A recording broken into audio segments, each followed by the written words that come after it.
Hi, I'm Mike Bovingdon. I'm the pastor of the Lutheran Church of the Good Shepherd in Douglasville, Georgia. Welcome to our Wednesday devotions. Every Wednesday we're going to be talking about a different hymn, a little bit about the story, a little bit about the meaning. In the comments, either on Facebook or on YouTube, or send me an email. Let me know what hymns you'd like to talk about as we go along. This morning we're going to talk about one that's one of my newer favorites. At least in the past 20 years, and it's a song that just speaks, I think. Well, let's play it first, and then we'll talk about how it speaks. It's called Be Thou My Vision.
It's a beautiful tune. On Easter in 433, the Irish king banned any fires from being lit before he lit one to the pagan god that they worship. St. Patrick didn't follow his order. And so the people of Ireland awoke to a fire on Easter Sunday on a hill, on the highest hill out there, because St. Patrick said that the light first must be always for the resurrected Christ. The king was so impressed with his courage, he allowed him to continue his missionary work there. Now, the hill that he lit that fire on was called Slane. We'll talk about that in a minute, because we'll talk about it now. The tune for this was written many years later, and it was written in honor of that hill where he had that light. And so the tune for Be Thou My Vision is the tune Slane, and it became just an Irish folk tune that the people seem to love. Now, the history of the lyrics are a little bit more obscure. Tradition holds that the Irish poet St. Dalien Forgaill wrote the Gaelic poem Roch Tu Mo Béal in honor of St. Patrick. In drawing from St. Patrick's breastplate, he refers to God as his battle shield and then as his high tower. St. Forgaill, who was a 6th century Celtic monk, went blind in the middle of his life. And so there's a lot of intrigue in the first line of the song, Be Thou My Vision. It makes for a great story. It is probably not true. Sadly, the oldest existing copy of this poem comes from the 14th century, and there's no sign of who the author might be. And so because of this, and because that there is no other historical evidence that connects Forgaill to this poem, historians don't attribute to him, and it becomes in our hymnals attributed just to anonymous. But in 1905, so many years after its birth, the song emerged again from history's midst when a young Englishwoman, Mary Byrne, translated the 14th century copy of Roch Tu Mo Béal into English for the first time. And so it was at that moment that the lyrics, Be Thou My Vision, O Lord of my heart, sprang into the world out of the pages of antiquity. Later in 1912, Eleanor Hole set the words to music to none other than the obscure Irish folk tune Slane. And overnight, it became one of the most popular hymns, and it was in the hymnals by 1919. Now, Irish liturgy and ritual scholar Helen Phelan, who's a lecturer at the University of Limerick, so they probably do more than limericks there, points out how the language of this hymn was drawn from the 14th century traditional Irish culture, where one of the characteristics of text was to use the heroic imagery to describe God.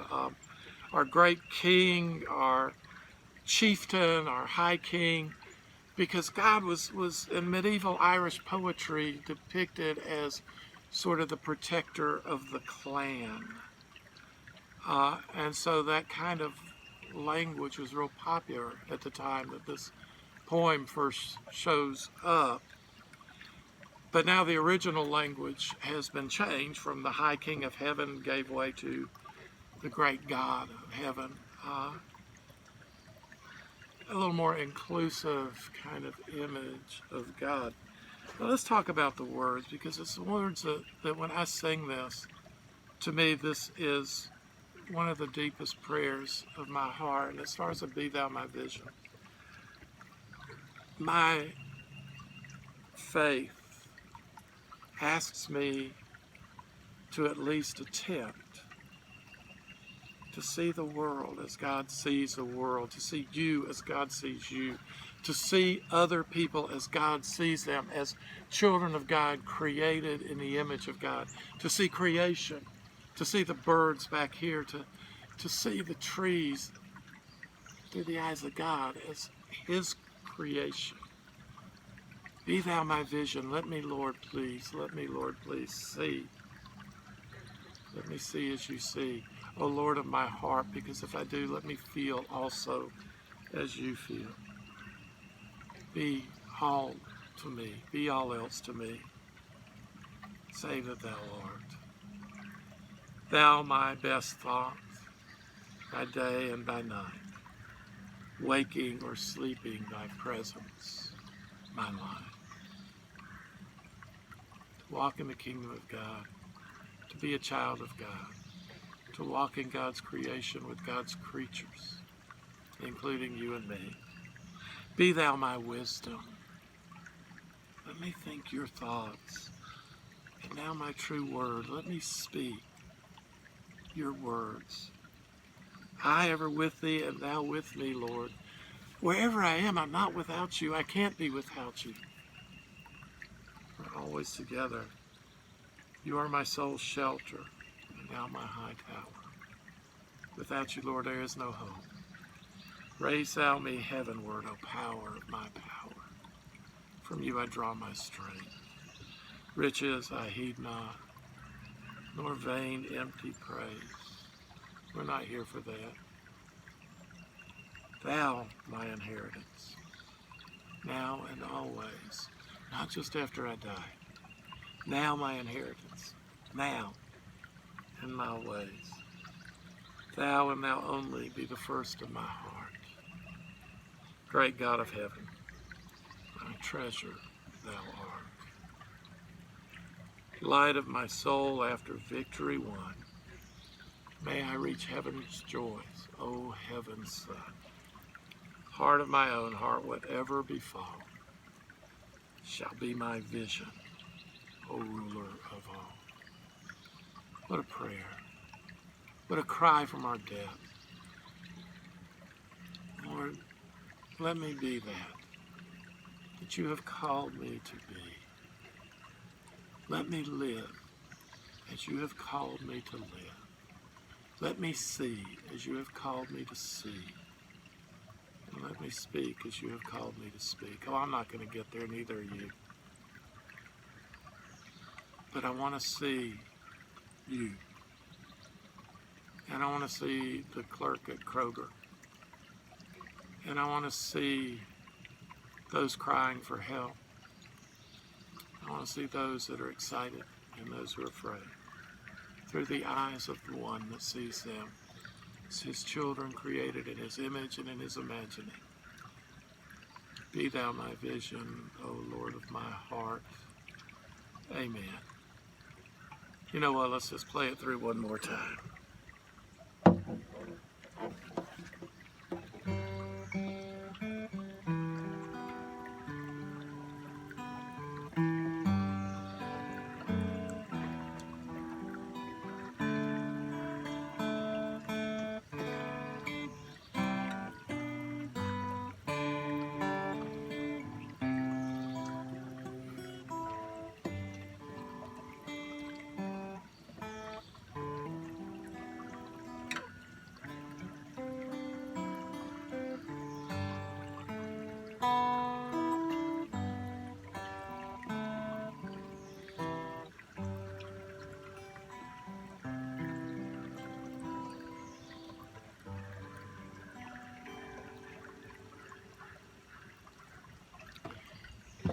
Thanks for listening. Have a blessed day. May the Lord bless you and keep you and make his face shine on you and be gracious to you. May the Lord look upon you with favor and give you peace. Be thou my vision, O Lord of my heart.